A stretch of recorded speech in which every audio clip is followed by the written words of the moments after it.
আগরতলা শহরের প্রধান হাসপাতালগুলির উপর রোগীর চাপ কমিয়ে স্বাস্থ্যসেবাকে আরও সার্বজনীন, আধুনিক ও সহজলভ্য করার লক্ষ্যে আজ উদ্বোধন হলো ডক্টর শ্যামা প্রসাদ মুখোপাধ্যায় আগরতলা সিভিল হাসপাতাল।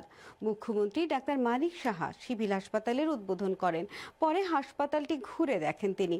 50 শয্যা বিশিষ্ট এই অত্যাধুনিক হাসপাতালে রয়েছে পেপারলেস নিবন্ধন ব্যবস্থা, যা রোগীদের দ্রুত, স্বচ্ছ, সহজ ও সময়াশ্রয়ী স্বাস্থ্য সেবা নিশ্চিত করবে। রাজ্যের স্বাস্থ্য অবকাঠামোকে আরও শক্তিশালী করা এবং প্রতিটি মানুষের দোরগোড়ায় উন্নত চিকিৎসা সেবা পৌঁছে দেওয়ার লক্ষ্যে সরকারের এই উদ্যোগ একটি গুরুত্বপূর্ণ মাইলফলক হয়ে উঠবে বলে মুখ্যমন্ত্রী আশা প্রকাশ করেন। এই হাসপাতালে আধুনিক সব ব্যবস্থা রয়েছে বলে জানান মুখ্যমন্ত্রী। তিনি বলেন, হাসপাতালের জন্য 12 জন চিকিৎসক নিয়োগ করা হয়েছে। তিনি জানান, এই সিভিল হাসপাতালে প্রাতকালীন বহির্বিভাগের পাশাপাশি সান্ধ্যকালীন বহির্বিভাগ চালু হবে। সেখানে বিশেষজ্ঞ চিকিৎসকগণ রোগীদের চিকিৎসা পরিষেবা প্রদান করবেন। এদিকে এই উপলক্ষে আগরতলার তুলসীবতী বালিকা বিদ্যালয় মাঠে এক অনুষ্ঠানের আয়োজন করা হয়।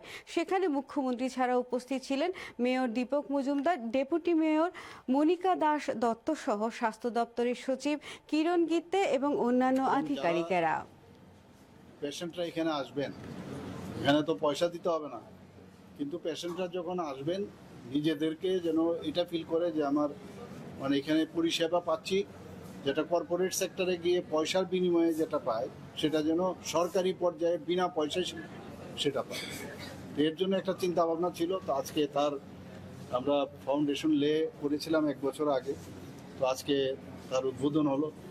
এই হসপিটালে পেপারলেস সমস্ত কিছু হবে, রেজিস্ট্রেশন থেকে শুরু করে সেটা ওপিডি হোক, আইপিডি হোক, সব জায়গার মধ্যে পেপারলেস হবে। এটা আমরা একটা মডেল হসপিটাল হিসেবে আমরা এটাকে প্রতিষ্ঠিত করতে চাইছি। যা মডার্ন ফেসিলিটিস যা যা দরকার এখানে আছে এবং আধুনিক যে টেকনোলজি সেটাকে বেস করে কিন্তু হসপিটালটা তৈরি হয়েছে। 50 বেডের হসপিটাল হচ্ছে এবং প্রতিটা বেডের সাথে অক্সিজেন যে পাইপলাইন সেটারও ব্যবস্থা থাকবে। শুধু তাই নয়, এখানে ড্রেস কোডও আমাকে যা বললো, ড্রেস কোড সমস্ত ডাক্তারবাবু এবং অন্যান্য যারা স্বাস্থ্যের সাথে যুক্ত সবাইকেই একটা ড্রেস কোড দেওয়া হয়েছে। একটা আধুনিকতম যে ব্যবস্থা সেটা এই হসপিটালে করেছে।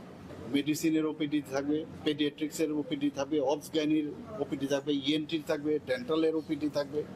পাশাপাশি এখানে যা দেখলাম যে বিভিন্ন যেসব ইম্পর্টেন্ট ডিপার্টমেন্ট, সেই ডিপার্টমেন্টের জন্য বেডেরও তার এয়ারমার্ক করা হয়েছে। আমার মনে হয় ত্রিপুরার স্বাস্থ্য ব্যবস্থার মধ্যে আরেকটা পালক, আমাদের স্বাস্থ্য দপ্তরের মাথায় কিন্তু আরেকটা পালক সেখানে আমি বলবো সেটা দেওয়া হয়েছে।